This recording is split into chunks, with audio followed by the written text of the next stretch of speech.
Hello, ladies and gentlemen, and welcome back to Travis Told You. I'm your host, Travis Snell. As you can see, breaking the fourth wall, we had to re-up our StreamYard. We created a new account. It's a long story.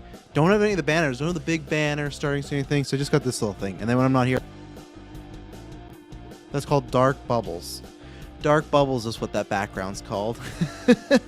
But yes, here we are, ladies and gentlemen. I am back. Now, as I had said before, as right now, Travis Told You is on a full-time hiatus until around May. I don't know when it's going to be the beginning, and I think probably middle to end of May. I'd like doing I guess there's probably a good chance of me coming back and doing it full-time once Guardians comes out, because I'd like to cover the box office, because I like talking about that and everything. But I have an impromptu time. Let's get that starting soon out of here. Get out of here. It's gone.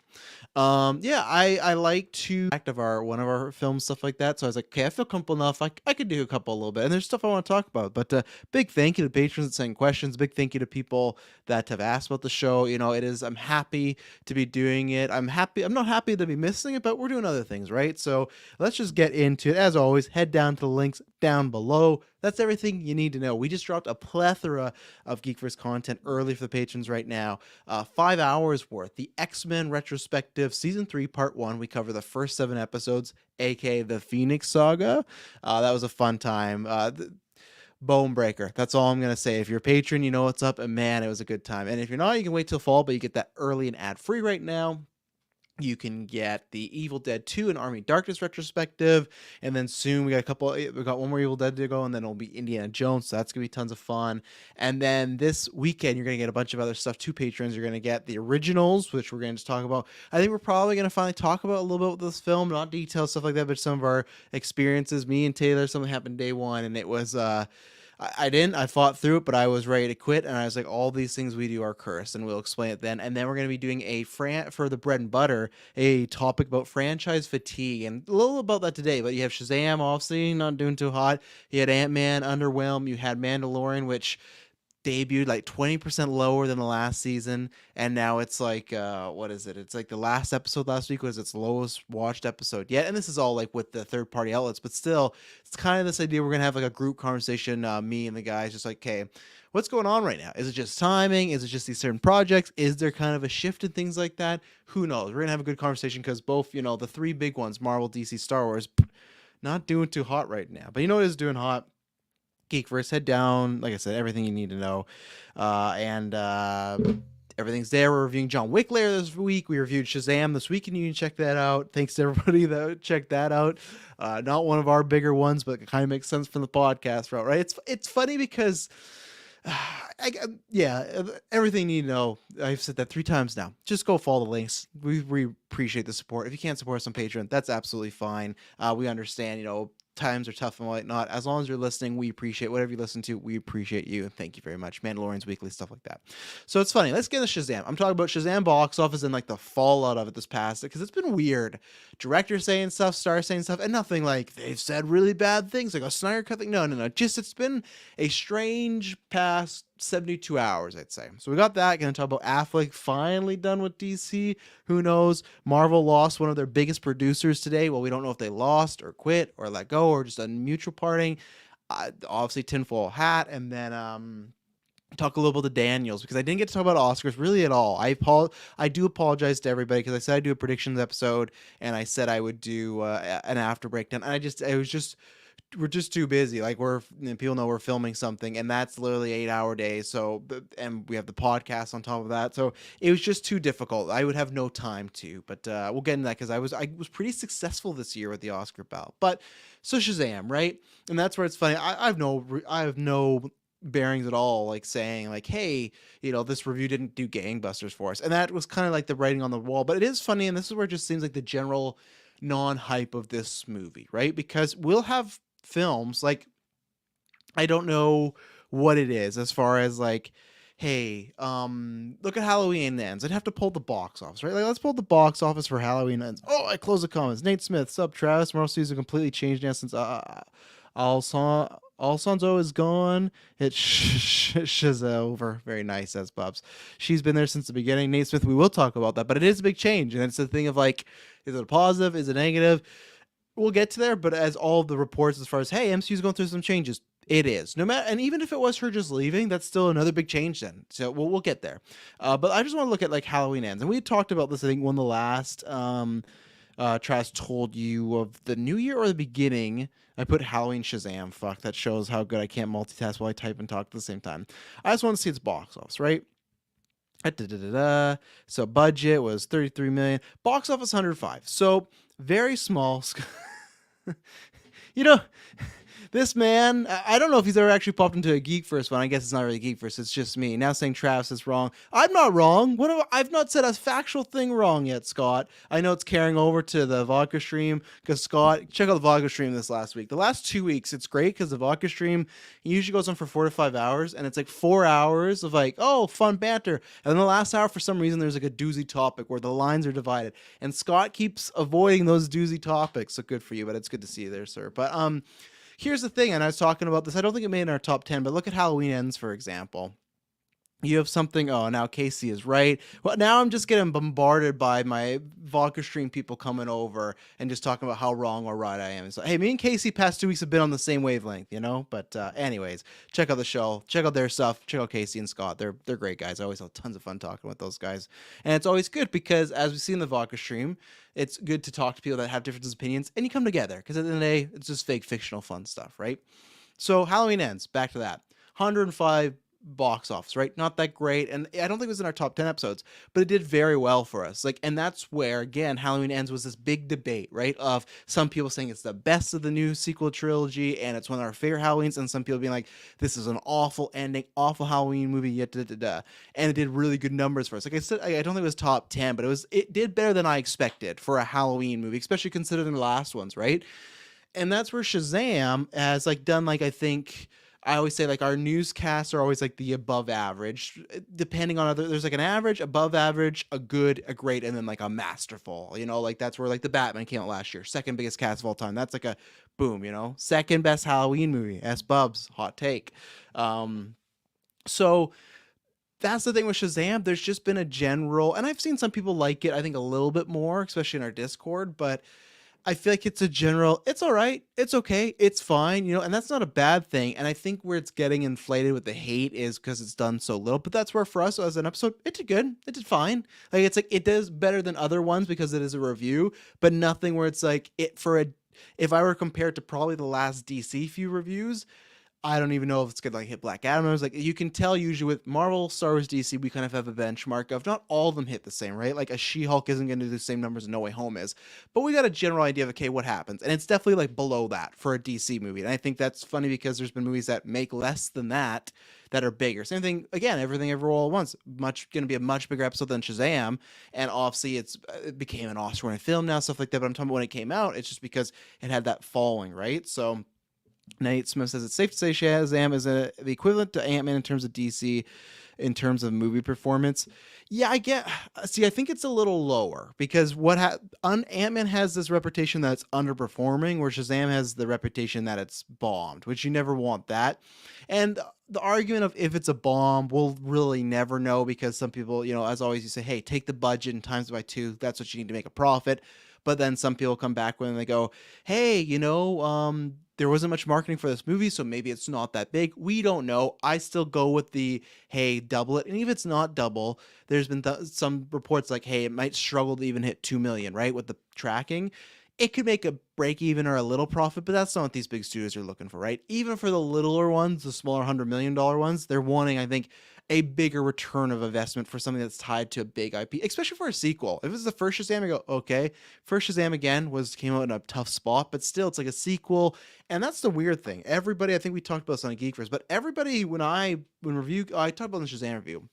When that movie came out, everybody loved that movie. And I was in the minority of like, I like it, but I don't love it. But it just shows that maybe people did not like in the GA didn't care for that much. It didn't spread around. Whatever it is, people didn't go out to see it, which we're going to get to in a second. That's what it says. When there's not much talked about or discourse to be had, it won't be as big. And that's absolutely the S-Bubs. And for a fourth wall break, I was talking about this with Emily because we were talking about podcast numbers and stuff. And the three things that are like the guaranteed like hits, other than like a Comic-Con, like big trailer news, right? Like for us, it's like, hey, you either need people that overwhelmingly love the film. I'd say like an Endgame, right, where they just want they just want to talk about or hear other people talk about, because I've been in that situation where, hey, I got no friends that want to talk about it, I'm diving into podcasts, right? Or it's something so catastrophic, like something really bad, because then it's just kind of like it kind of turns into fun and people are just, they almost want to hate listen to it. Or it's the people that really like it and they want to try and find somebody that likes it out there, right? Like all their films, like, and I feel like that's why some things like a BVS back in the day did well, because there's lots of people that just wanted to find other people that liked it, right? And our cast, it's weird when we did BVS. I feel like it did better that like, because the panel was 6 of us and half of us liked the movie, half of us didn't. But then we got labels, people that hate DC, even though I liked BVS. It was a weird situation, but that helps too, because you just want people to either bag on it or you're looking for the people. And then the other one is the mixed reaction, like the heavy mixed reaction, not the Shazam, like the, oh, it's all right, it's fine, like the strongly hate, strongly love, right? Those are the kind of the 3 you're always looking for. Specifically the really like and the mix. The mixed ones are the best ones. But then you have something like the Batman, where for us, it's our second biggest episode of all time. Same thing, Endgame, though, and No Way Home. I think, yeah, No Way Home's our third. Those are just overly loved. I'm sure, yes, of course, every couple months on Twitter, people bag on those movies, but those are our biggest episodes. So, and then the other ones like Last Jedi and Last of Us. Last of Us review that I did for part 2 is one of our biggest ones, and that's just because that game was so mixed. So Shazam, it had a 30.1 opening million weekend. That's 23 million less than the first one. And then it sucks too, because the Shazam box office tracking for worldwide was like 85 to 95, made 65. Now tracking, that's tough. To me, you can't say that's a disappointment, because that's tracking and you never know who's tracking what. And if the studio doesn't put it out, it's not a disappointment in my opinion per se. But the issue is you have a predecessor to compare it to, right? You have that first movie. So when you go, I think the opening weekend I saw the stat, it was like the first one was like 155 million opening weekend worldwide, of course. This is 65. That's like more than 50%. Like you go there, it's like you go double 165, that's 130. You're not even hitting the original. So, and the reviews, they were mixed and stuff like that. And again, for me, it's not like when I watch 65 and it's a big divide in our Geekverse fandom, right? Where I say, I don't know how you can fail this movie. There's tons of people that are. I don't know how you can fail it. Shazam, I have that as well, but I can see why some people would, because I do think it is, hey, if you're suffering from superhero fatigue or you want something different from this genre, you could watch and say, meh, this is the same as always, fail. I'm someone that likes the genre, so if it's just a fun little adventure, I'll watch it and enjoy it. But for some people that are looking for the Batman, looking for the next Joker, next Logan, and even then, I feel like I would say the next Endgame. And I know some people are going to go, well, that's very MCU-ish. That's not new. No, but it's a big event, right? It's a big event with payoffs and characters and cameos and crossovers that maybe even those hardened critics will be like, I had a fun time with that. 6.5 out of 10. There's something to get them over. Where Shazam, it's just an adventure. And I was surprised the same way that the director, what's his god? I know he's Pony Smasher on Twitter, David S. Sandberg. He was surprised, and it's tough, right? So either way, to me, this is a flop. It might make a profit, might make a little profit, and that's where people have been saying all this stuff about, less marketing and March Madness, all this stuff. Sure, you can try and explain away the North American box office, but the worldwide, absolutely not. Though that's bad. The worldwide's bad. Like it had like a 40% dip from China, and that's not new.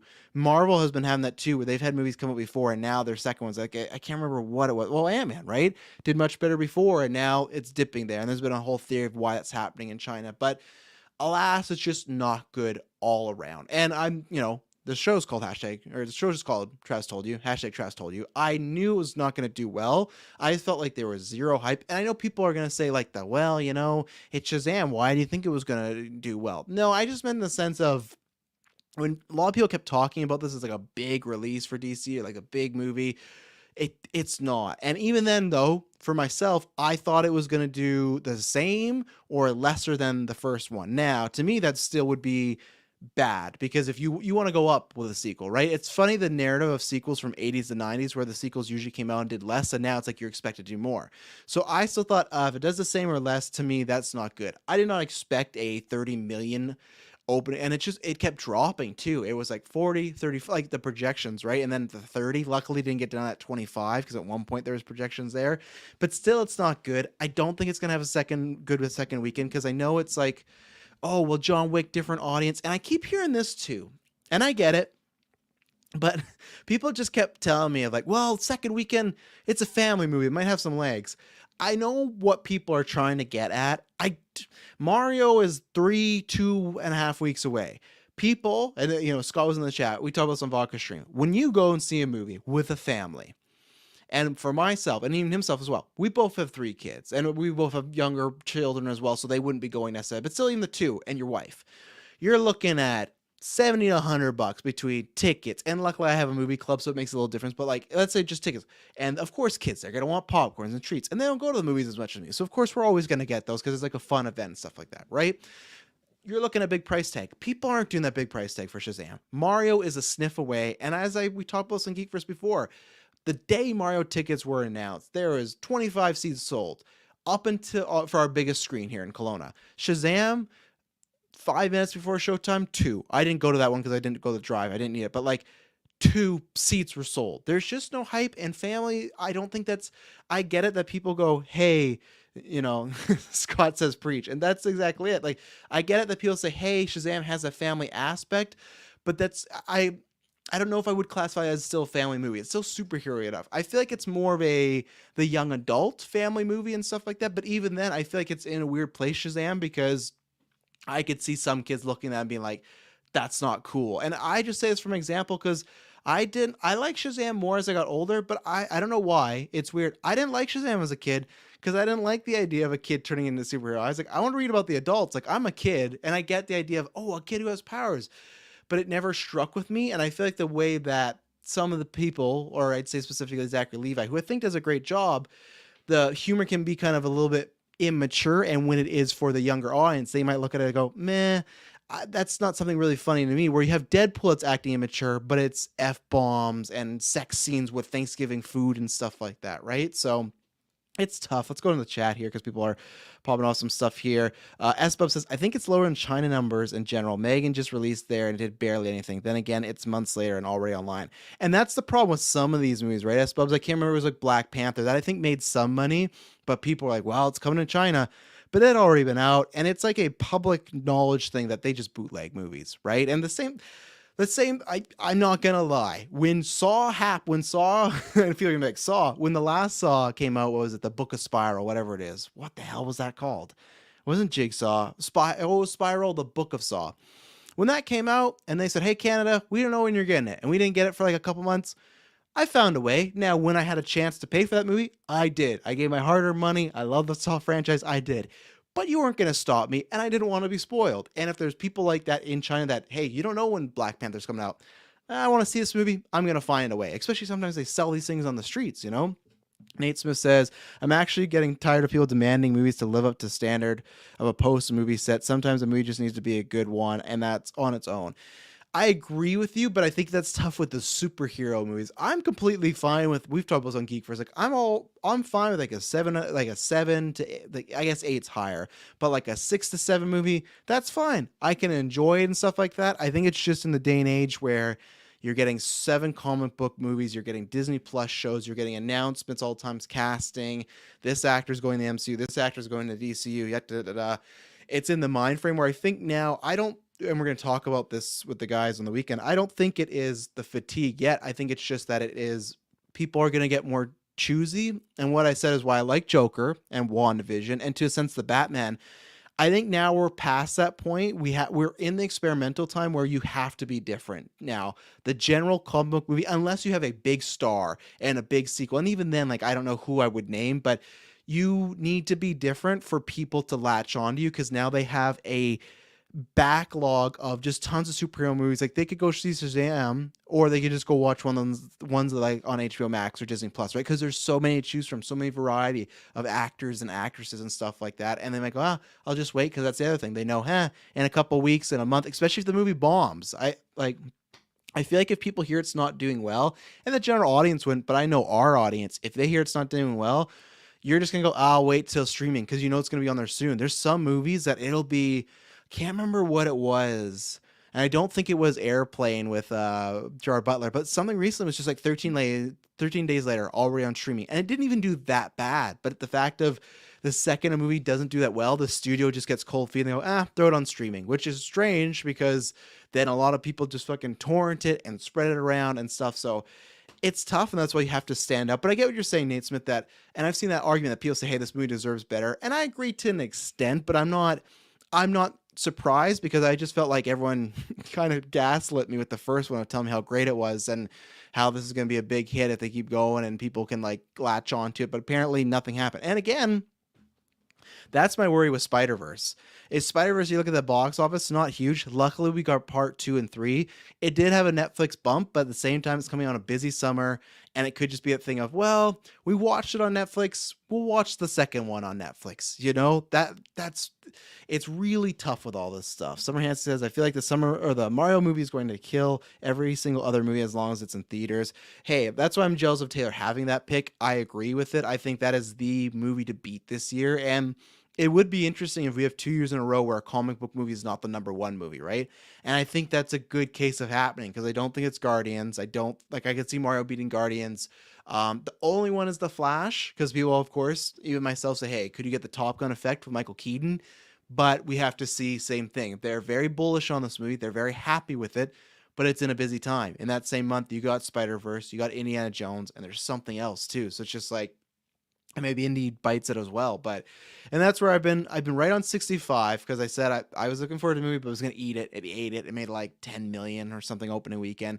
Luckily, it has like a $45 million budget, but even then, I don't know if it's gonna hit that. Shazam, that's eating it, and now my trifecta. Not that I want movies to do bad. I just look at them, I just go, I don't know. In this market, to me, is Dungeons and Dragons. I know SBub's seen it. I know other people have seen it, and there's good word of mouth. But I just don't know. And even then, there's been good word of mouth, but it's not been overwhelmingly strong. I just don't know if people are going to go pay money to see that, you know?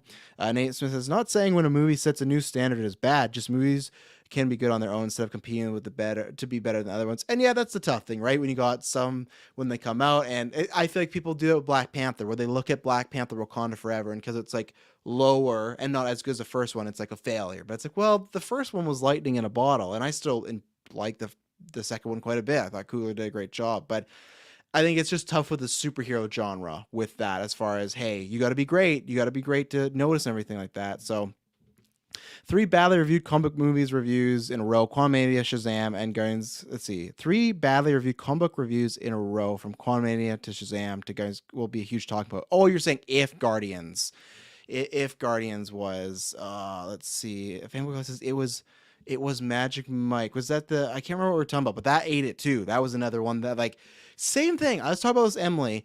This first one with Matthew McConaughey had like a budget of 7 million, and the next one was like 12. And then this third one came out 45 million. I'm sorry. If you look at Channing Tatum and you go, you're a star, we love you, but 45 million, like if it was his thing that made it go up, no. you don't pay 45 million for that. The same way of like that Nancy Meyers rom-com, right? Like Warner Brothers did all these budget cuts and like layoffs and whatever, and now it's like we're gonna spend 130 million, maybe 150 million on a rom-com. I'm sorry, and I know people, talking about Walker Stream. I've seen Ray say this before. It's like, oh, it's not my money, don't worry about it. No, but it's like, and we're talking about this in the business aspect of like, hey, what should you do and what has happened in the past. 130 million for a romantic comedy. I don't know. And you know what's funny? And I haven't tweeted this out yet, I should, but you know what's funny, after all these like layoffs and the writing things off and stuff like that, even with its continuity issues, and even with it maybe looking lower tier, because I said it was like made for HBO Max and like a TV movie in a sense, even with those issues, I think Batgirl will be doing better now. If you swap their places, I don't know how much better, but I guarantee you Batgirl would be doing better than a 30 million opening weekend. I really do. You got Michael Keaton, you got Brendan Fraser, Oscar winner. Now again, you would have to change a lot of things and it'd be very weird, but I'm just saying in a bubble, if the GA wouldn't know, they wouldn't care. They'd just see, even if there would be a way to like put a Elseworld sticker on and say, hey, this is something different, it would be doing better. And I guarantee you they know that, but obviously because of continuity, all these things, but they still, especially if they're not going with Michael Keaton's Batman now in retrospect, I get that they are going this continuity wise, but just release it and just say, hey, that's part of that thing that's ending, you know? I digress. So, but I still think with looking at Batgirl, that was the wrong move there. I get why they did it, but no, Scott says, yeah, it's got a PG-13 aspect that keeps me from taking the kids in the age range. Yeah, same thing, Scott. And the same thing is like, I have a 5, like soon to be 6-year-old, and she watches these superhero things, but I don't think, and the most thing scary when I took her to was Venom Let There Be Carnage. I thought it could have been a mistake. She really wanted to go. Luckily, my kids are like their dad. They're big horror kids, so it didn't scare us. Like, okay, cool. But even then, it just felt like it's still not even kiddie enough to take them to as well. It's that more young adult, I'd say 8 to 9-ish and stuff like that, which I know you got kids like me in the middle and stuff like that. Only Avatar's done well in China. Yeah, we agree there, but that they just love China, right? They've done lots of re-releases of that movie. Let's see. Do you think Spider-Verse will outperform The Flash? They both come with 2 weeks. No, thank you, Nate Smith. The other one is the Transformers. Yeah, no, Flash is going to eat Spider-Verse alive. I think all the movies could eat Spider-Verse alive, unfortunately, because it just, you look at I always forget, but like, let me pull the box office of the first one. And again, this doesn't mean anything as far as I always see this, and I feel like just people just get too up in their head of, I've seen this today, like, box office quality does not mean it's not a good movie, or the box office number, you got to judge it by yourself. We all know, people that like still got to talk about this and say these things. I talk about this, like I said, in the sports, like analytic, like, hey, it shows like what's doing well. This idea that, hey, I know Shazam's not doing good, but that doesn't mean I can't like the movie. No one's saying that. And if they are, those are not people you want to listen to. The same way Spider-Verse, 384 million. Bigger than Shazam, Black Adam, now this Shazam. But that's not that big, right? For a Spider-Verse, I think anime movie could have done better, especially around Christmas. When movies have been doing better around Christmas. I'm thinking it's tough because I don't want to say it's going to do worse. And again, the whole, box office quality versus numbers. To me, if it's not Logan, this is the best Marvel movie ever made. And I think you make an argument for that. Transformers, Flash, and Indiana Jones. I think the hope that Spider-Verse has is, I don't think Transformers and Indiana Jones are your kid family movies.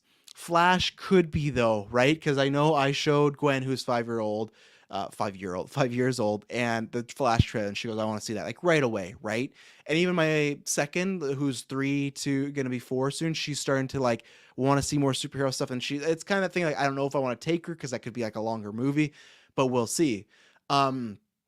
I'm not saying Flash will be the kid movie, but that's the chance it has. But then you also just have that thing of, it's summer, the parents are going to see movies, they're spending lots of money. I guess it's about to be summer. Maybe that gets missed, and my hope is that I'm wrong. My hope is that Spider-Verse does very well, but I just don't know. Mike says, my wife says, Imagine Mike 3 was bad. I haven't even seen 2. I have to get around to it, but yeah, it's weird. It was started as like such a fun, successful little indie story in a way of like 7 million. I guess it seems Soderbergh, so it's not really an indie, but you know what I mean, like smaller film, and it just kind of flaked out. And it was originally, I think it was HBO Max, and they put it at the theaters. But Hansi says, I'm so sad about that canceled rom-com. Well, the rumor is Warner Brothers is picking up Hansi, so you might get to see it. I am too, because what was it? Owen Wilson, Scarlett Johansson, Penelope Cruz, and Michael Fassbender. And Fassbender, he's a funny guy. I wish he would do more comedic things. I've always said after Steve Jobs, my hope was he was going to link up with the Rogan people, but then they kind of stopped doing their things. Franco got in trouble, and Jonah Hill became a serious actor and stuff. But he can be funny, and I think that would be good, and he needs some stuff, so it might happen. I just go, why is Warner Brothers going to pay that much when they just got out of debt? So there's a few things this week that I will. Let's see here. Let's see. Devotion starring Jonathan Majors and Glenn Powell was one of the best movies I saw in theaters last year. Made 28 million or 21 million, 90 million budget. I didn't know that was the budget. 90 million. Oh, and that's sad. Like, and that's where it sucks for me, where I talk about this stuff and you can see the thumbnail, right? I know it's Shazam with burning money around things. That's just to catch someone's eye. I'm not rooting for these. I'm rooting for all these movies to do well. Even the ones I don't like. You know why? Is because then I'll get more of these, and maybe there'll be one I will like. And S Bubs and Handsy talking about, we still got Blue Beetle coming this year. Blue Beetle's gonna do Morbius numbers. I feel like it. And it's so funny, Handsy. You say that, like, I've been getting that same vibe, and I don't want to put that out there yet because I feel like that goes two ways. I don't think it's the middle realm, almost like Shazam or Spider-Verse. I feel like it eats it, or it quietly does very well. And I know the hope is that people say, hey, it could be like it was for the Hispanic community for like Black Panther, right? And I hope it's good, of course, first, but I hope that's the case. I hope people come out to see that. I just don't know. Like, again, let's look. And the good thing is for, let's go to first showing. The good thing is for it, there's big hits in August where Suicide Squad, Guardians, there was another one where all, like, the middle of August has like these, like this one spot where all the movies eat shit except for one. And Blue Beetle maybe could be that one, but I just want to see if there's anything else. I don't think the May is coming up, but I feel like it's something like that. It is the May. Fucking Meg. So August 4th, you got Meg 2, The Trench, and Mutant Mayhem. And that's different enough, so that's fine. They'll do what they do.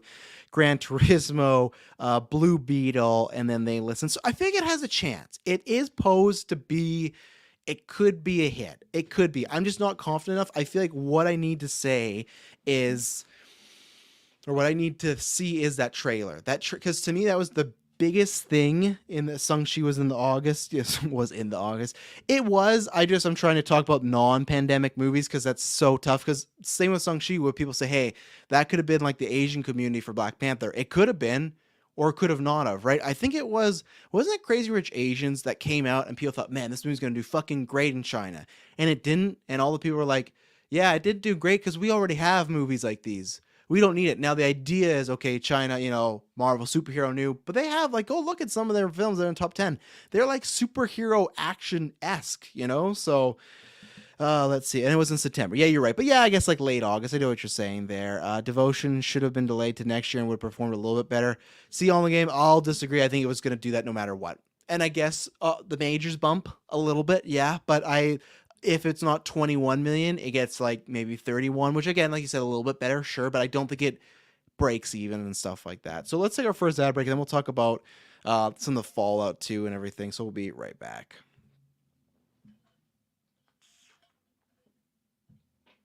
And we're back. So, and then after this, it was like Saturday on Reddit that they asked the director, and he said he had seen this coming in a long time.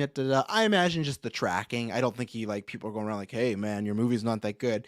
And what is it? I think it's like a 56 or something on Shazam. Someone let me know in the chat on Rotten Tomatoes. I bet Mission Impossible will be a big summer hit. Oh, yeah, Mission Impossible is going to clean up. That could be another one. That's that Top Gun. Love to. The Mission Impossible movies have done great before, so that has no... I look at it, I go, that's a hit. That's why I drafted it for the movie draft. But so critics not really loved it, and he had put out... and I feel bad because you had Rachel Zellweger, and then you had him, and I feel like this is the joke where I remember around BVS and Suicide Squad when those movies were getting the bad reviews, and the key catchphrase that all the cast would say is, well, we didn't make this for the critics, we made this for the fans. And it feels like Rachel said the same thing, and Sandberg said the same thing of, well, I think it's a good movie. I think it's a good movie. I'm very surprised. And it's true. It's just like it comes down, what Ray says. It's all subjective. It's tough when you have the cast and crew and director being like, I think it's a good movie. Now, of course, the same thing with me and GeekVerse making a movie. We feel it's a good thing, but I can't, once it's out in the wild, even if it gets a fucking, if we were on a Rotten Tomatoes, 0 Rotten Tomatoes, whoa, the fucking Speed Force got me. It's strange to kind of like, well, I think it's a good movie. I don't know. And it's not the worst thing you can say. And then he's had a tough time where he did this interview with TRH saying, hey, I've done Shazam, but I have no interest in superhero stuff. I have no interest in Shazam stuff anymore. And then he did a Twitter thread of how he talked about the stress of being in the comic book community, how he's happy to leave that. He's happy with his time with Shazam, but he just feels like it's just kind of getting a little railroaded. He said, like, I didn't expect to be as good as the first one as far as reaction, but I didn't expect this, which I didn't either. I didn't expect the critic reaction nor the box office to be as low as it is. So I do get his point. And then he said something I can't remember about, like that community, right? Of fans just stress and, make you, like, I'm paraphrasing, like, love the things you do a little bit less. And he's happy to go do other things in horror, and he's done with the superhero world. And then there was on Reddit, there was a post, the main thing, and I don't mean to laugh, but it was like, David Sandberg blames fans for low box office. And then he later on retweeted that and was like, see, this is what I mean. This is what they do. It's one little thing. And it gets misconstrued and everyone thinks that's the truth. I get it. The guy's definitely bummed out. I definitely think that, and it sucks because he is a director that is very hands-on with the movies and everything like that, and social media. So it does suck to see him kind of have this bad reaction. 1 second, call from the wife. You can see me on air. Take the call.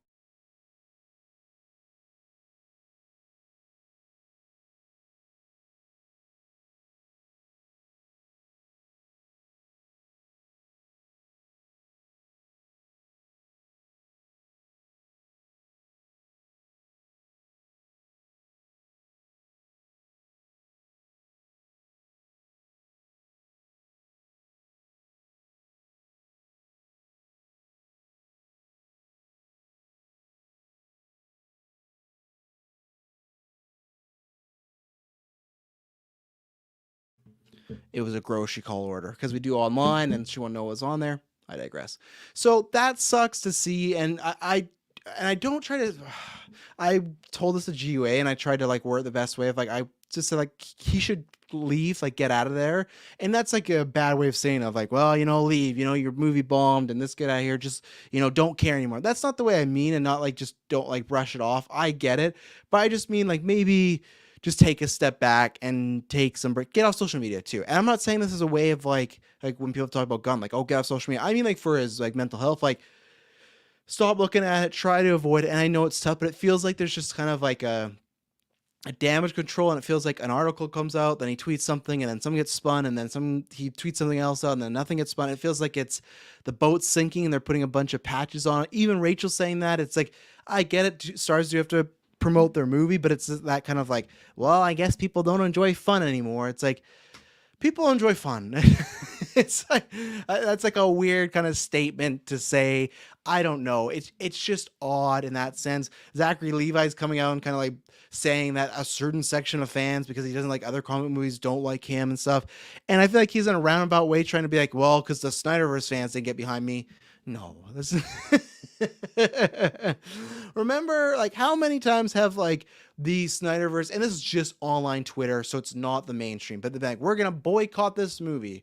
I can't remember if Aquaman was one of them. I think so. There was another one where it's, we're gonna boycott this movie, and it's a big hit. But if something that they boycott and it's a bomb, they go, look, we did it. See, boycotts work. But no, the same way, like, what, it was a bunch of Marvel fanboys that were like losers tried to be like the boycott Captain Marvel plus billion, like.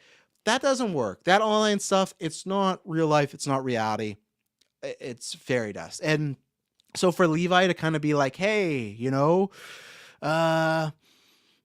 these fans don't really like me. And I think, no, that's not, if any people don't like you now, it's because of your takes about the Britney Spears thing and the vaccine thing. We don't need to give them that. You believe what you want to, that's fine. But there's some things that you said that are controversial. Even if you disagree with them being controversial, they're controversial, and they're all coming up right now because people, you said one thing they didn't like, so they go after you. I'm not saying that's completely right or wrong. I think there's levels to it as far as how far you should dig in a person. If it's illegal stuff, absolutely.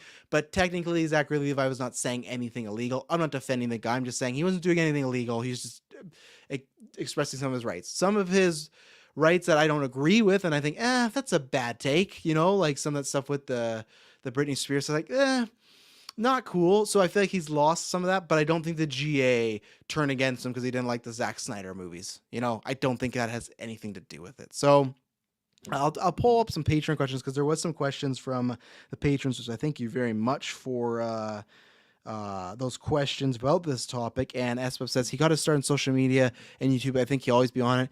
I know it is. I agree with you, but I think he's got to that point where he could step away. He's directed good movies, and that short film he did for Lights Out and became a film, that was a great one. I love that one so much, and the film I like a lot. But Summer Hansey says, how many years until DC touches Shazam or Black Adam again? That's tough for me. Obviously, I could say, well, it's going to be easier for me to answer that in 2025, right? Because we got to see how hard of a reboot this actually is.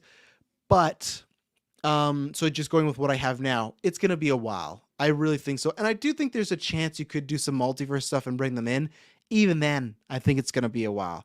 You have no reason to bring in these two. They don't move the needle, and I don't think they're well loved. It's different if it's like a Blade Runner 24/9 situation where the, blanket, everybody loves this movie, but it bombed. That's why it's getting a series now, because well, people still love this. There's an audience. How could we find a different route to tackle this, right?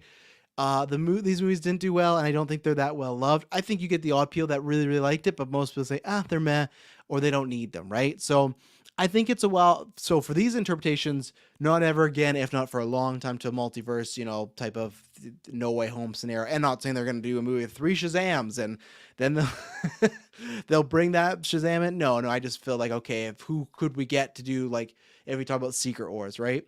And then these characters, I think Black Adam for a while, and I think Shazam for a while. So what are we, 2023? We have this chapter 1 slate. I'm saying, and I guess it's like an easy ballpark, but I'm saying like 5+ years. That I really am. I don't think they get touched really at all on, I'll say, the live action front. Animation, that could be different. I could see, and maybe that's the route you go. Do a Shazam animated movie. Make it more kiddie, stuff like that, right? But I'll say for live action, 5 years minimum. I really do. And I know that's like half a decade, and I could be wrong, maybe. And if they are, I think one of them, and maybe it is like, hey, we're doing a Justice League. I really like the Shazam character. I don't think it's Levi. And it's weird because Shazam 2 ends and like 2 end credits said and stuff up in the future. And it's just a little odd that this is the way it is. But yeah, I'll say 5 years. I know that sounds a lot, but that's just kind of it's what Shazam, the first one came out in 2019, and obviously COVID and delays and everything, but that was 4 years ago. That was 4 years between sequels, right? So I could see 5 years. That's what I'm thinking there. So let's see. What percent? Maddie, were you just trying to troll, or was this a genuine question? What percentage would you give DC making Shazam 3? 0. I know you say all the time. You say never. I'm saying never in this iteration. You could see a Shazam movie, sure, but a Shazam 3, a direct sequel to this, no. The most, I think, if they were to ever use Zachary Levi again, it would be in a Justice League crossover type movie. If they're doing something where, hey, we are going to keep some people, let's bring them in. Sure, that's the most of me. That's where my 5 years breaks. But I don't think you get a Shazam 3. Same way I don't think you get an Ant-Man 4. I think you look at it, you go, let's back off of this. This clearly didn't work. And, the results next time could be even worse, right? Unless they just pump it up and they get the biggest actors and they get Martin Scorsese. But I don't think they're going to do that. I think they'll look at these box office receipts and run. So, yeah, zero chance, I'm saying, for Shazam 3. A third Shazam movie in the future that's just Shazam, a new reboot or something? Sure, yeah, of course. But percentage of a Shazam 3, 0. There's no reason to. What's the reason? Like, it's lower it did worse than Morbius opening weekend, and Morbius was a meme last year. And Shazam, I guess Shazam's not really turning into that, because I feel like people are more just bummed about it, because I think they like especially Sandberg and the idea of it. I think Morbius is just, it was a meme because it was already a meme of like, why are they doing this? At least with this one, you go, well, they had a first one that made some money. Okay, let's see what they could do with the second one and stuff like that, right? Martin Scorsese would be too busy doing Last of Season 2. Hey, that'd be way more believable than him doing Shazam. If you told me there's a multiverse where he's directing Shazam 3 or Last of Season 2, I'm picking all day long. So, and then what does this mean for, I already talked about, I guess, like the future of DC, stuff like that. We'll have to see. And I'll probably shelve that. Let's wait until Patreon. We're going to be doing a bread and butter topic. So patrons, phase 2 and up, you'll be getting that as like, what does it mean for DC, Star Wars, Marvel, especially DC after Shazam? there's a whole can of worms. So we'll get into that another time. So speaking of, we can transition right into Maddie Sag's second question.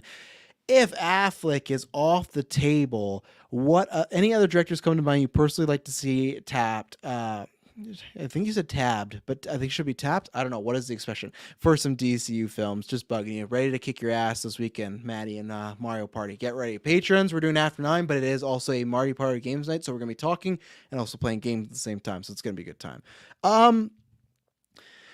So this changes everything, and this gives you the most boring answer, Maddie, right now, but I have to say none come to mind yet because the structure to me has maybe changed.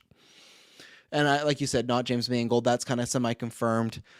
So Ben Affleck, he did an interview last week at THR talking about his movie Air, stuff like that. That's getting good reviews. Great. They asked him about the DCU, and I'm going to paraphrase. I should pull up the exact quote, but I feel like I talked about so much on Vox Stream, I don't want to re-say it. But he did an interview, and they asked him, and he talked about his whole experience of Justice League, that going terrible, which he's talked about before. He talked about this experience with his daughter, where his daughter pretty much just told him that film is an art and stuff like that, and he made him look differently. And they asked about DC, and if you ever go back to direct something DC. And he literally said, absolutely not. And one thing that is not a paraphrase is a quote. He said, I would not want to direct something for the James Gunn DC. I think he didn't even think he said DC, just DC. I would not direct in the way they're doing things. Maybe I changed a few little words there, but that's the brink of it, right? And we got this big argument on Vodka Stream in a fun way, as far as like somewhere on my side, somewhere on the other side of, is this just him done with the franchise, or is this him a direct thing at DC and James Gunn? I'm not going to go there because I don't think it's like a big hit at James Gunn, but I think it is an establishing of James Gunn saying, hey, Affleck could direct for us, and Ben Affleck saying, absolutely not. That's not a thing that's happening. So I don't even know if it's necessarily a shot at James, just a shot at, hey, don't read into anything you see online. I'm not doing this. And it's interesting, right? Because they had that meeting, and we had, again, sorry, you can go back to Film Junkie, check out his channel, Vlogger Stream, I'm promoting it there. But we had this conversation as far as what should James Gunn do or not do on Twitter. And I was on the side of he shouldn't say stuff like, we're talking to Affleck, and then when it doesn't work out, we're disappointed. But where I usually, a lot of times disagree with Ray, he had brought up, hey, most people are not going to see this. And that's sort of like, absolutely. So that's why that doesn't matter to me, because the GA is not going to see James Gunn tweet it. We're talking with Affleck. So just to talk in the sense of Affleck being done, it makes sense, but at the same time, how many times have we said goodbye to Affleck? How many times did he say he was not making a big budget film, and then he pops up in The Flash? There's rumors of him in a Marvel movie, stuff like that. Who knows where he is? He's an interesting cat, right?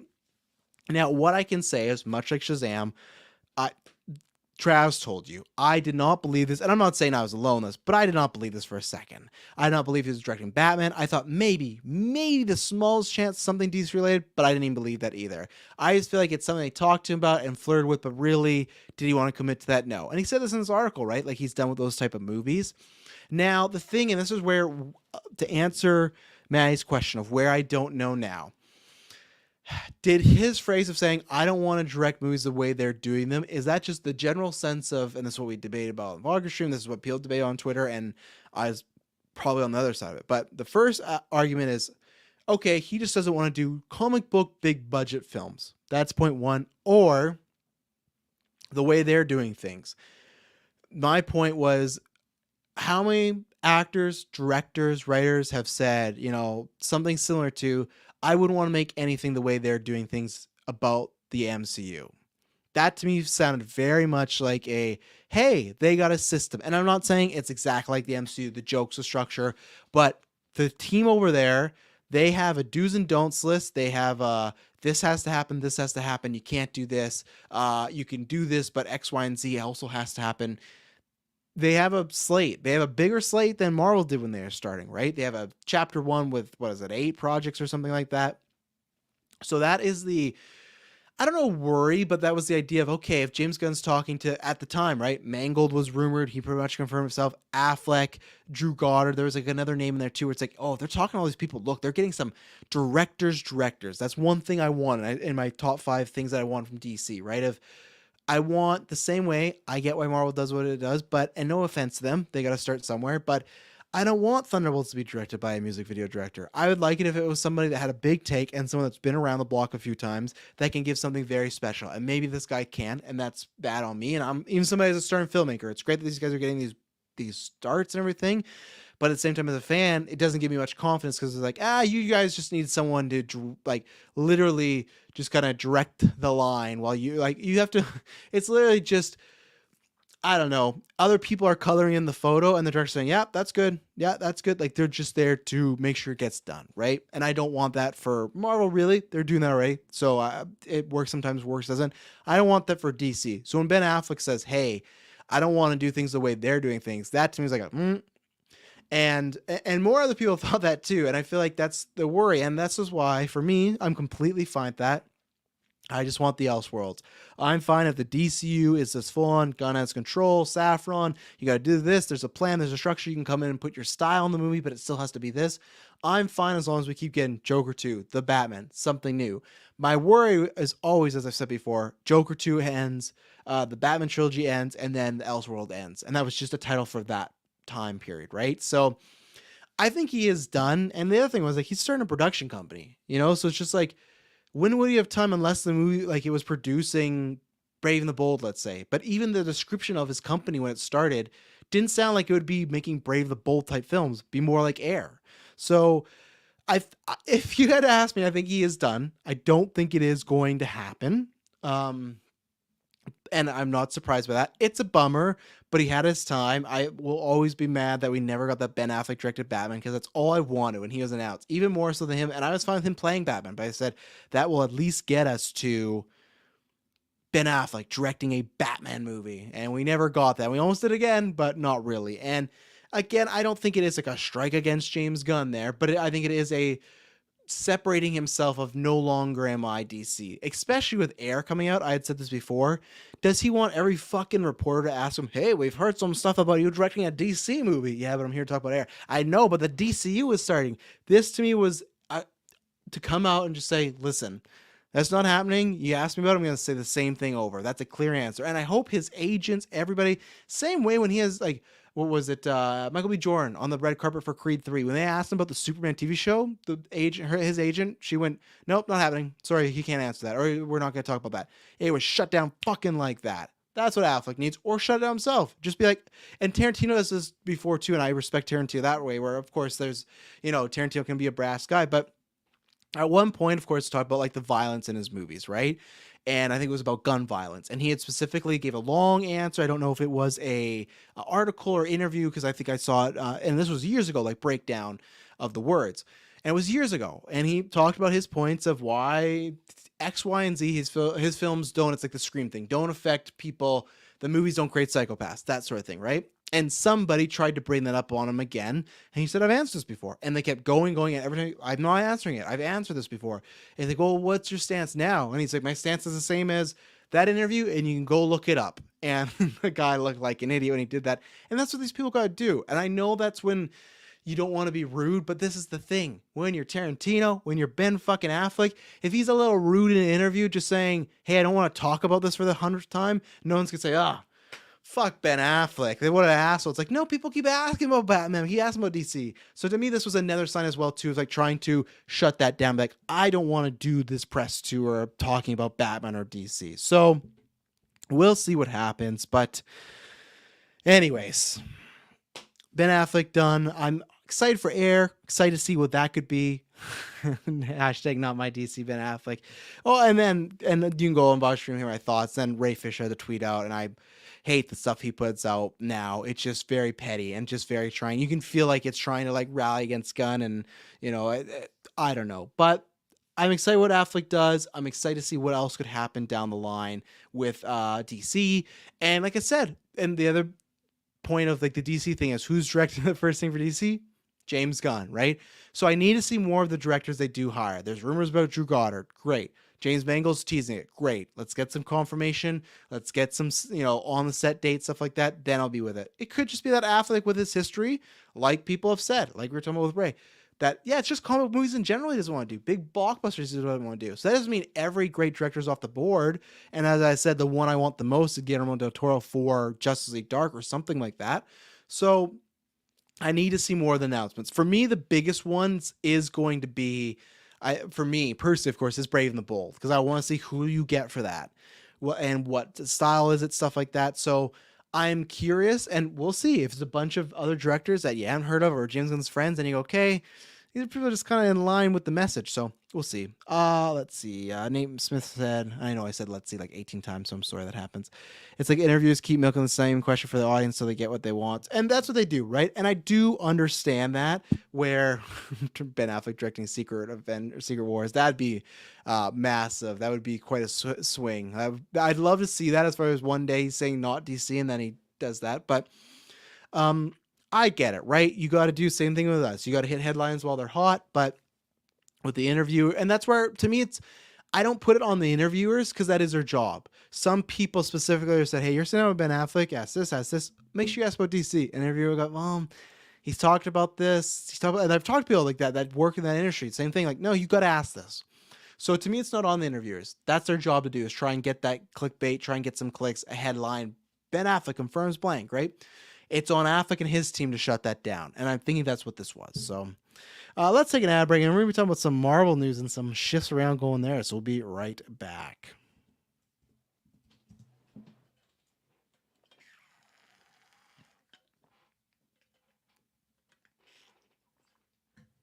H2O, man. H2O. So actually, I'll save some. I think there was one more question from Maddie, and I will answer that in a second there. So Victoria Alonso, she has parted ways from Marvel, and I used the quotations there and stuff like that for people not watching, with Marvel. We don't know what the situation is, everything like that. I just want to get her full, what was her full running and ranking. So she was executive producer, and then she bumped, what was it? She was with, I should have just had the article up, but she was with Marvel around the time of Iron Man. And then we get to Avengers, she became an executive producer.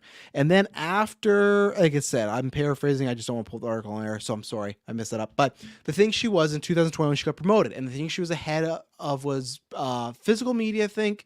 And then these ones I know was post-production and visual effects and animation. So she was the head of those, right?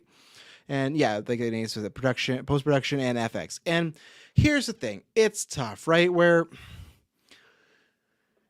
this comes out, and of course, all of us think the bad thing and think the sky is falling. And I don't think the sky is falling, but just like you can see lots of changes are going. And we don't know that, right? Could be a parting the ways, could be a pay issue, could be I want to move on, could be an X number of things. But you do just jump to, hey, Marvel's having issues, they're re-struggling.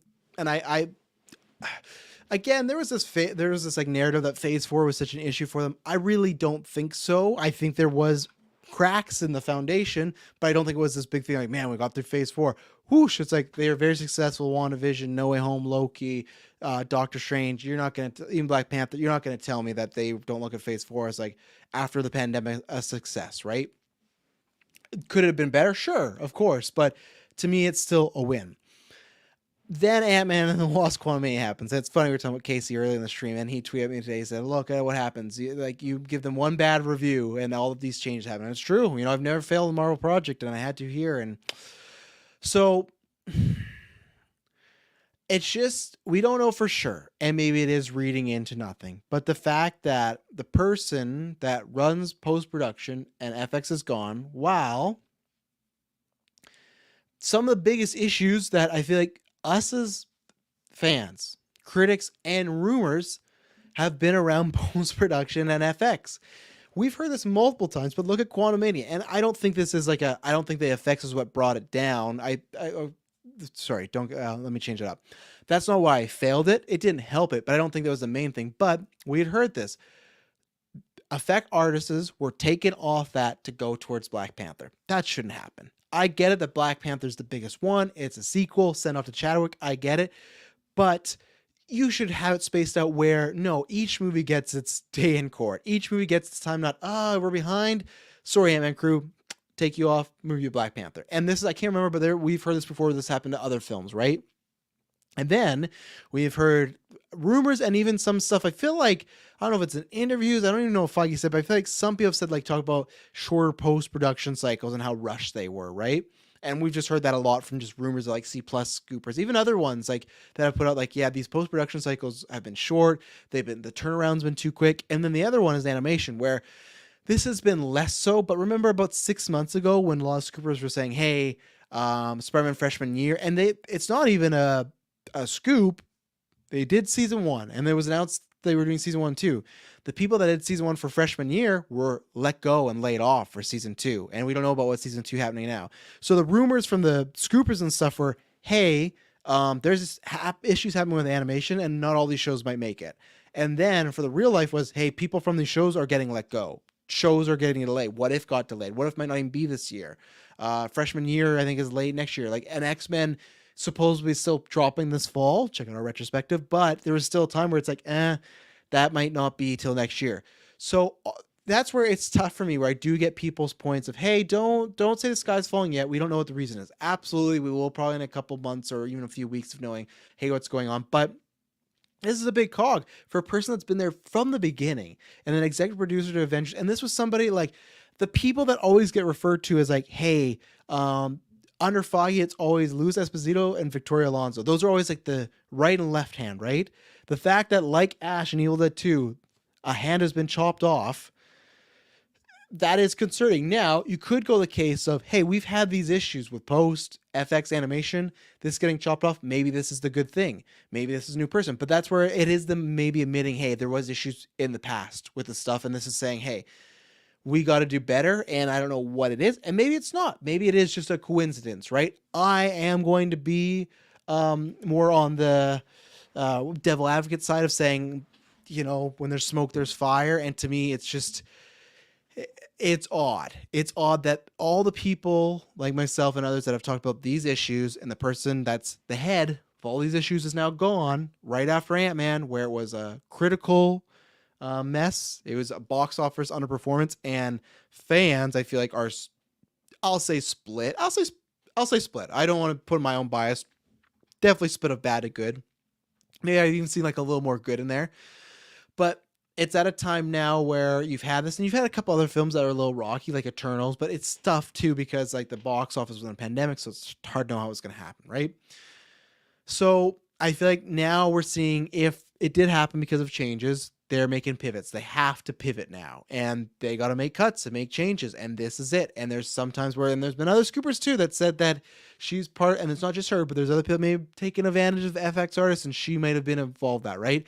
And that's been another thing that's been breathing down their neck, and it hasn't picked up enough. I wish it would more, because I love the MCU, but they should, the FX union, or should the FX teams and studios, whatnot, should make a union, somehow unionize, so this can't happen. But that is a little situation that they don't want to grow more. They don't want every couple months to bring out this, someone writes a report about how working with Marvel and Disney fucking sucks because of what they make you do at the FX studios, right? That's not a good look. And I know Disney does a lot of things that are not a good look, but you don't want that. That's not a thing that you want to keep popping up. So it'll be interesting of who they put in that situation. Or like in that position. It'll be interesting, the stuff we hear about that. But I am on that camp of that means to me something wasn't right in the past. They weren't happy with it, and they're making a change. And hopefully whoever they get in there is good. And if it is just, hey, her time is gone. But I just feel like if she left on her own accord, or was a mutual, or contract was up, there would have been a statement from Feige of, we've loved working with Victoria for all these years. And even sometimes when it's a firing, they do that, right? But it just felt so out of nowhere. Yeah, she's gone.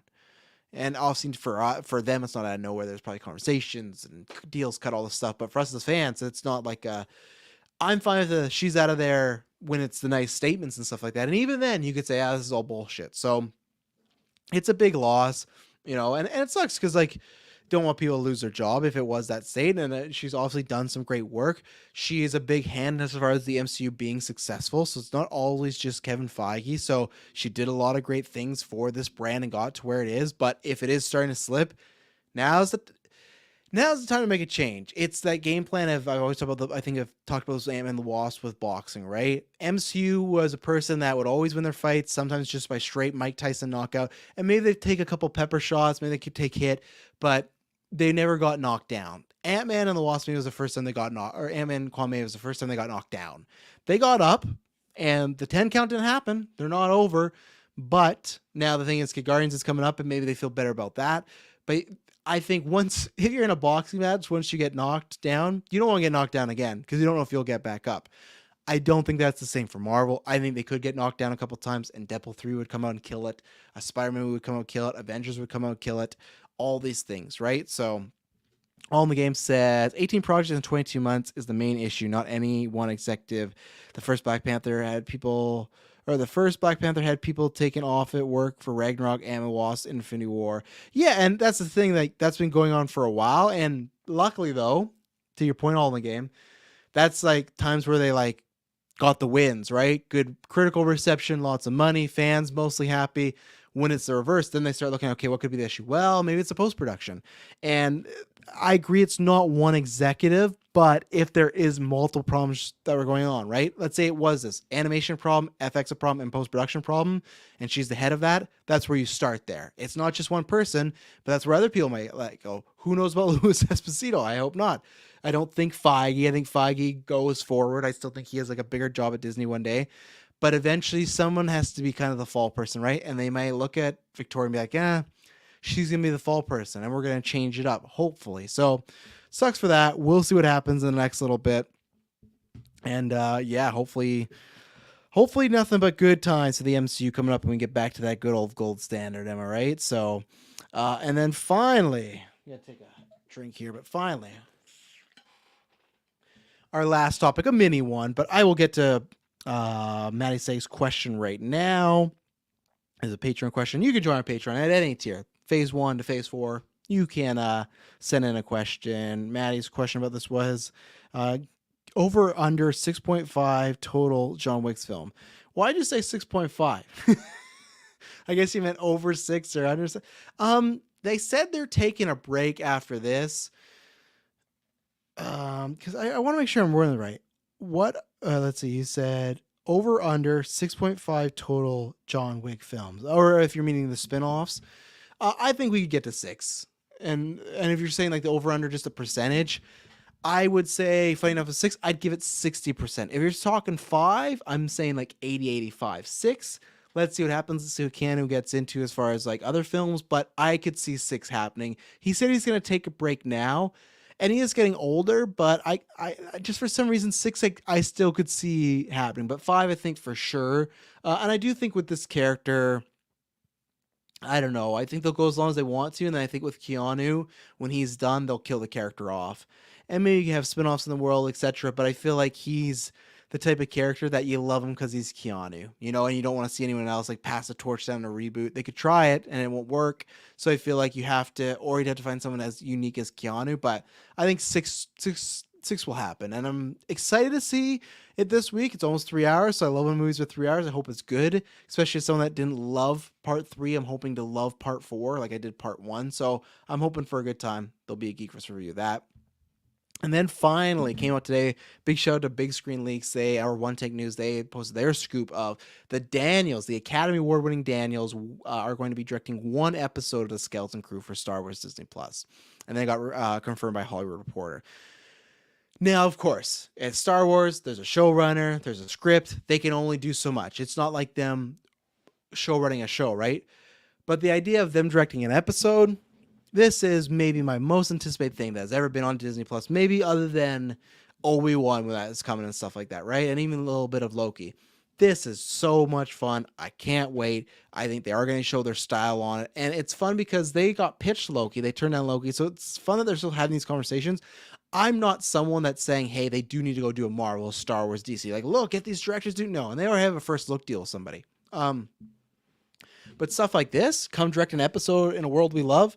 Absolutely. I'm very excited by this. It's interesting because Skeleton Crew, we don't know what it is, but there was rumors that there was just like a hell production. We don't know why. We don't know if it was rewrites or weather or something like that. But yeah, John Watts, the Daniels Star Wars Skeleton Crew. But this has, and I don't, they won't go that telescopes, but I get what you're going for. I imagine if that episode would pop up like that. Yeah, to me, it's very exciting, and it's something that I'm looking very forward to. Skeleton Crew in general, I'm looking very forward to it. John Watts and him now, or them now, got Jude Law in there, and I think that's still supposed to be for next year. But this is very exciting. Again, there is a box, but you can tell, like, for the best example is like, look at when Orion Johnson came in for Breaking Bad, right, and directed The Fly. You can see, okay, this is what the director's doing, and I can see him all over here. This is fantastic, and that's what I think the Daniels will do here. Same way as when we got Mando or certain things at Disney Plus. I think Disney Plus a little less because MCU is very much like it's going to be like this. So definitely more Star Wars or other shows where a director comes in and you go, hey, I can sense the style here. Robert Rodriguez, right? Good or bad, I can sense the style here. So I'm excited for that, and yeah, I'm Star Wars, we're going to talk about again on the Patreon. I'm very mixed on right now my feelings on where we are. I think this will be a good boost for it. What were your quick thoughts on Swiss Army Man? Well, Superman Mike, I loved it. You can go back. We did it during the pandemic era, actually. We did a retrospective. So I'm not sure if it's on the feeds or it could be on YouTube, but we did do a review, and it was a very fun time. Speaking of Poker Face, or speaking of Ryan Johnson's Poker Face Main Show, yeah, it's on the list. I want to get to it, especially right now, because I'm at home. I can put in a few things. Right now, I'm doing a rewatch of Grey's Anatomy. That's just because it's just sometimes when I'm doing stuff, I don't have to pay attention, but I do want to get to Poker Face because people have just said phenomenal things, so I'm excited to get to it. But yeah, I think this show's shaping up quite nice. As there's something that's fun. You got John Watts, you got the Daniels. We don't know much about the plot, just like it's supposed to be like inspired by a kind of Stranger Things, almost like Goonies, like young kids in Star Wars. So we'll see how that goes. And then yeah, my thoughts on, I forgot to, like I said, I didn't do an Oscar cast. I said this on Vodka Stream. Like you'd have to think about it. I don't know if this is the case. And I don't think it is, because right, it was the first movie to win like the first all the above the line Oscars. Right, this is every filmmaker that dreamed about winning Oscars and having their film win this like clean house. They did it with Everything All at Once. You got Jamie Lee Curtis. That I don't agree with the award, but still they got it. You got Kiwi Kwan. You got Michelle Yeoh. You got Best Directors, Best Screenplay, Best Editing, and Best Picture. That's the gold bar. Even more because I know it didn't win like the Lord of the Rings: Return of the King won the most Oscars, right? Even then, no above the line Oscars for like the actors and stuff like that, which I think, even like I feel like Viggo Mortensen should have got something. I don't know about the Oscar win, but at least the nomination.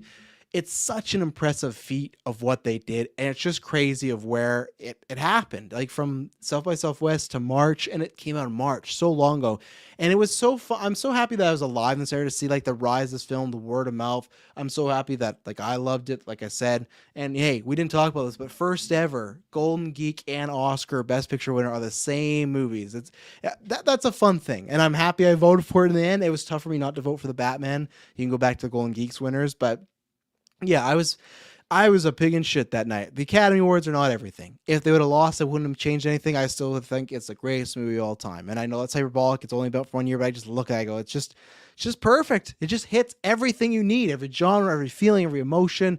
Shot well, written well, acted well. And I just love that. Yeah, the Academy, the people that celebrate film, they saw that, right? And Superman Mike, I'm right there with you. Stephanie Shu should have gotten over Curtis. I agree. I thought Bassett was gonna get it. But I wanted Shu. She does much more than Bassett and Curtis to me in that film, but I get why, because I feel like with Curtis and Bassett, they are both going to be the kind of thank you for your career Oscars. And I think there was something fun about Jamie Lee never being nominated for an Oscar. I think people like Jamie Lee a lot, and it is a good performance. I just don't think it is best supporting actress performance. And no, I'm sure, but a win, I don't know, but it happened, right? It's a thing. So it's incredible. It is the perfect, and it's not a perfect game. They didn't win everything, but it's just like, it's almost the perfect game. It's what you want. It is the dream scenario of the Oscar wins. Getting all those above the line ones, getting Best Picture and Director, because I thought for sure too, and that's where my predictions, I had a good year. I think I was 17 out of 24. Lots of those other ones. It's funny enough, some of the little ones, like the short films I like eked out and got, it was, and lots of times too, I go around and read other people's and see, okay, I haven't seen these, but what is the word on the street, like what the winner is? It was Best Supporting Actor that lost out, and Best Director. I thought Spielberg was going to get it for sure. It's like another, hey, career thank you. But I'm so happy that Daniels got it, because one, Spielberg has got a couple Oscars, and two, he didn't need it. I what was it? It was the Fablemans, Tar, and something else. But everyone made a big deal about the Fablemans being shut out. Film, all subjective. You can like what you like. I'm not trying to rain on anyone's parade. I just didn't look at it and go, it has the chutzpah. Now, I did get tricked. I feel like I got gaslit because so many people are praising it. And I should have known, because this happens with Spielberg, where a film comes out, gets lots of praise, gets to the Academy Awards, and gets no wins. But there's something, I guess, because it was a life story, where I almost felt like I got talked into. And I'm not saying I didn't make the prediction. I did, so I was wrong. But I thought there was enough buzz of, hey, we are going to give it to him one last time to, you know, hopefully not one last time. Like, I would have hoped if he would have won, he wouldn't die right away or something. But that sense, right? Like, it's about his life. It's about his career, like early on. Let's give it to him as a thank you. Steven Spielberg for being around cinema. And I like those Oscars sometimes. I like those Oscars if it's a weak year. When it's a strong year, no, I don't like the thank you Oscar. So I wasn't down for that. And again, I'm just never going to fall for that trap again. And it's so funny, if you listen to prediction episodes for years in advance, I always would be that person that, nah, they're not giving Spielberg shit. This always happens, but then they get cold feet and they don't actually give it to him. It gets a bunch of praise when it comes out, then nothing. But I fell for the trap, and yeah, they got nothing. And for me, I was just not surprised. I don't think there's anything, too special about that movie. I'm not, I know some might look at me and be like, this Mr. Nobody guy on YouTube critiquing Steven Spielberg. Absolutely. I'm just talking about me as like what I watched on screen. It was just there. As Buff says, he'll win Best Picture for Fablemans 2, The College Years, and Andrew Garfield wins Best Supporting as George Lucas. Hey, George Lucas is Andrew Garfield, or flip that around. That's a great casting. I really like that. But I just didn't think it had the stuff. I didn't even think it had stuff to really be nominated for most of the stuff. So like maybe Michelle Williams, maybe him in directing, you could if you want to have him in there. But I think there's other film stuff that were snubbed last year, other directors that were snubbed last year over him. So I kind of did like the, Travis told you. I was wrong about the director, like the win, but I was like, yeah, I just didn't think this had it. And so many people told me it had it. And it was on a lot of people's top 10 list. So I know people like it. I just am not there with them. And then, yes, finally, like Superbad Mike says, great moment for Frasier. Yeah, there's stuff like if Michelle Yeoh lost to Kate Blanchett, I would have understood because Blanchett was great. I wouldn't have liked it, but Blanchett was great. Jamie Lee winning over Bassett and Stephanie Hsu, which I still don't think is that great, but okay, I get it. The thank you. It's a fun performance. Okay, fine. I get it. What's some other ones? So we're talking Best Actor, Best Supporting Actress.